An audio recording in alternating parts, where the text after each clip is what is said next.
Olá a todos, meu nome é Dr. Guilherme Arthur Ariozzi, eu sou biomédico. Nós estaremos iniciando uma série de vídeos sobre estética e saúde.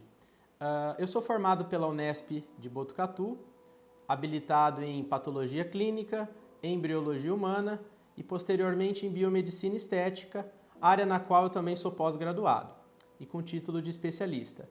Eu sou pioneiro na especialidade biomedicina estética em São José do Rio Preto, interior de São Paulo. O meu compromisso é levar para vocês estética com responsabilidade e informação precisa. Espero que vocês apreciem o vídeo.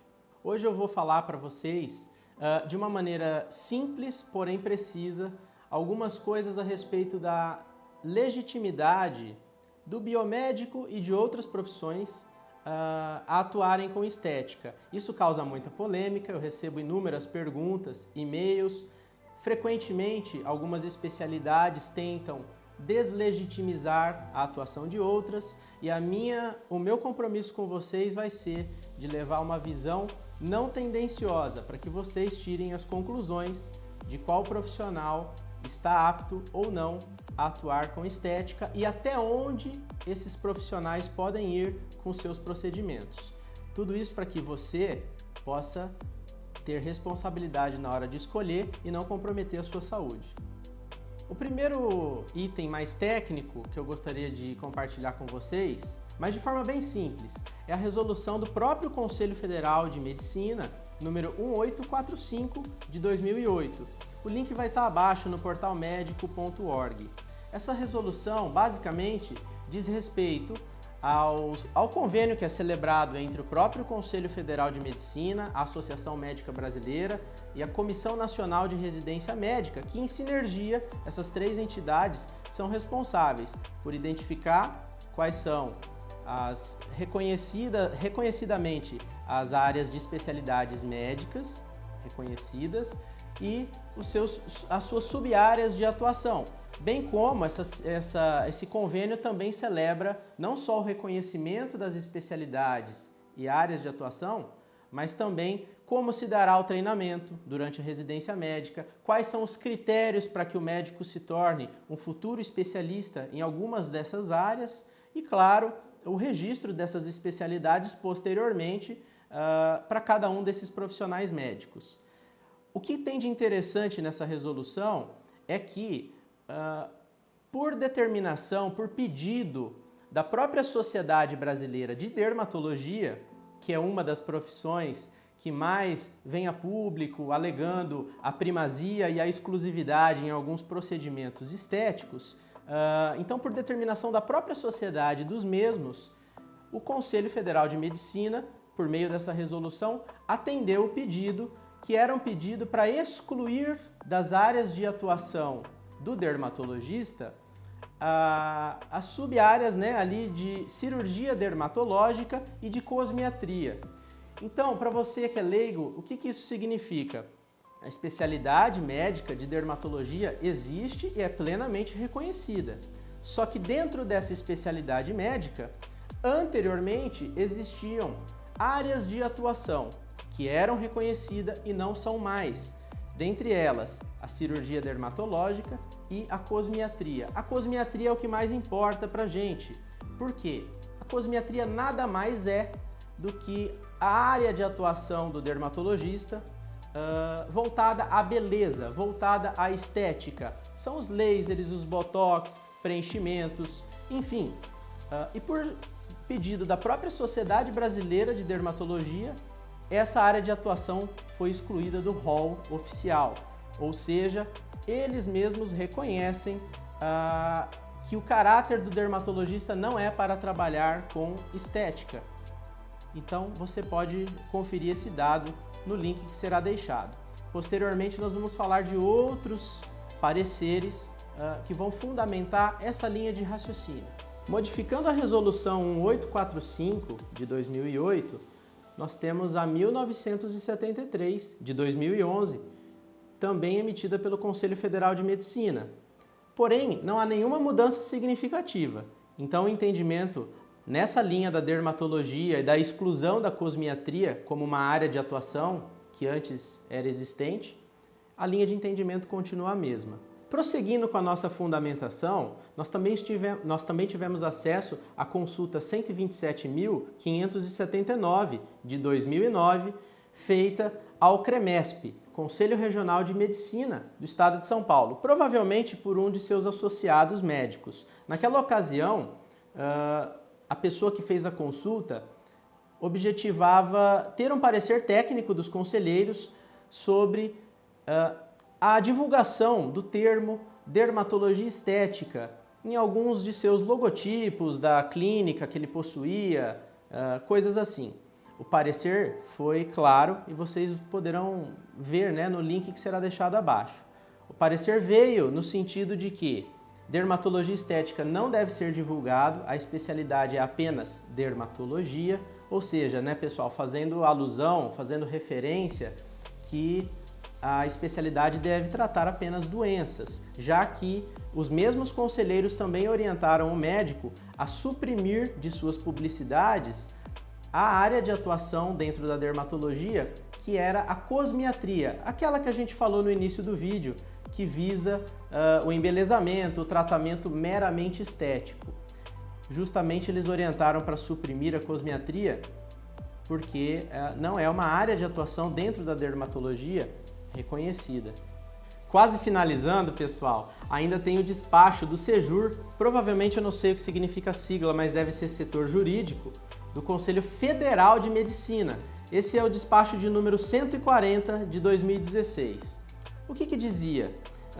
Naquela ocasião, o Conselho tinha sido consultado por membros do Sindicato de Cirurgiões Plásticos da Colômbia, que relatavam que profissionais estavam apresentando às autoridades colombianas diplomas de pós-graduação lato sensu conseguidos aqui no Brasil de medicina estética e de cosmiatria, que, como a gente viu, não são áreas reconhecidas para a medicina, e apresentariam isso lá na Colômbia com o objetivo de obterem o título de cirurgião plástico lá na Colômbia. Detalhe, né, pessoal? Uma área de formação não tem nada a ver com a outra. O Conselho Federal de Medicina, apesar de não ser de sua jurisdição, porque ele cuida apenas da medicina brasileira, resolveu emitir o parecer, que é esse que a gente citou, para auxiliar, né, os colombianos a tomarem uma decisão técnica. Nesse parecer, na conclusão, eles alegam que, além de tudo, das especialidades não serem compatíveis, o currículo de um cirurgião plástico não é o mesmo de um cosmiatra, por exemplo, ainda no Brasil eles reiteram que medicina estética e cosmiatria não são especialidades médicas reconhecidas. Qual é a novidade disso tudo?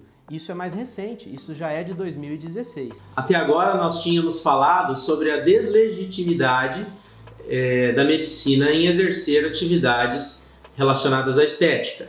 Mas não é porque existe essa deslegitimidade do outro lado que necessariamente os biomédicos podem. Então, a partir de agora eu vou comentar com vocês algumas resoluções e decretos que reconhecem sim a legitimidade do biomédico em atuar com biomedicina estética, o que prova que o biomédico não se aproveita de um vácuo legal, né? Então, o Conselho Federal de Biomedicina, que é uma autarquia federal, por meio das suas resoluções 197, 200, 214 e 241, vocês podem consultar nos sites dos conselhos, reconhece a autonomia do biomédico em exercer inúmeros procedimentos na área de biomedicina estética, dentre eles os injetáveis, né, que até então eram chamados de invasivos não cirúrgicos, mas como a gente viu pela lei do ato médico, invasivo tem um outro conceito a partir de 2013, mas isso respalda o biomédico em sua atuação. Complementando, o artigo número 25 do Decreto Federal 20.931/32 dispõe que os procedimentos ditos invasivos não cirúrgicos, dentre eles, né, como a gente viu, então, significa os injetáveis, os abrasivos e afins, são de competência sim, e autonomia sim, de profissionais da saúde independente da classe médica. Dentre eles, obviamente, o biomédico se insere. Concluindo, pessoal, existe também, para dar mais fundamentação a essa linha de raciocínio, agora uma lei federal e não apenas um parecer ou resolução emitido por autarquias, como os conselhos profissionais. Trata-se da Lei Federal 12.842, de 2013, popularmente conhecida como Ato Médico, que dispõe sobre a atuação da medicina no Brasil e quais seriam as suas áreas exclusivas. Nessa lei, ao contrário da interpretação um pouco distorcida de alguns médicos, fica bastante claro que o diagnóstico de patologias, as doenças e as respectivas prescrições terapêuticas não são exclusividade médica.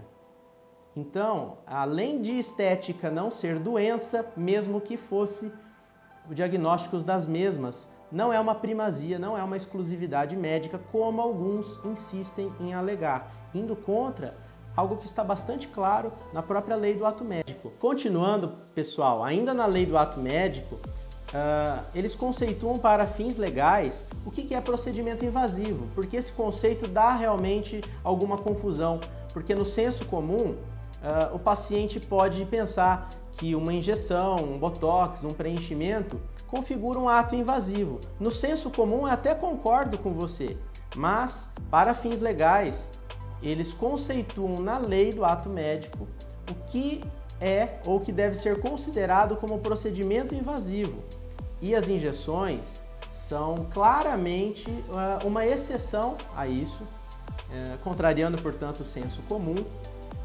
Então é bastante claro que as injeções não são caracterizadas como procedimentos invasivos e, portanto, não seriam exclusividade médica. Os procedimentos invasivos seriam aqueles que atingem cavidades corporais, atingindo órgãos internos, ou seja, basta uma leitura breve para você entender que eles se referem a procedimentos cirúrgicos, mesmo os de pequeno porte, mas cirúrgicos, o que não tem nada a ver com o botox, o preenchimento e outras atividades estéticas que nós biomédicos fazemos. Então é isso, pessoal, vocês tirem as suas próprias conclusões, fiquem espertos, não confiem na minha palavra, pesquisem. E do mesmo modo, não confiem em alguns profissionais que comparecem à grande mídia, em geral, profissionais médicos, tentando descredibilizar outras profissões. Obviamente, cada um vai puxar o saco para a sua área, para a sua linha de atuação. Não confie, pesquise. Consulte o Conselho Federal de cada uma dessas profissões, como o meu, o Conselho Federal de Biomedicina, e pergunte até onde aquele profissional pode ir ao fazer um procedimento estético em você. Só assim você saberá a verdade. E lembrando, galera, os links de todas essas informações que eu passei a vocês estarão aí embaixo, na descrição do vídeo. Prova da minha tentativa de enorme transparência com vocês. Gostaria dos comentários abaixo também. Um grande abraço e a gente se vê.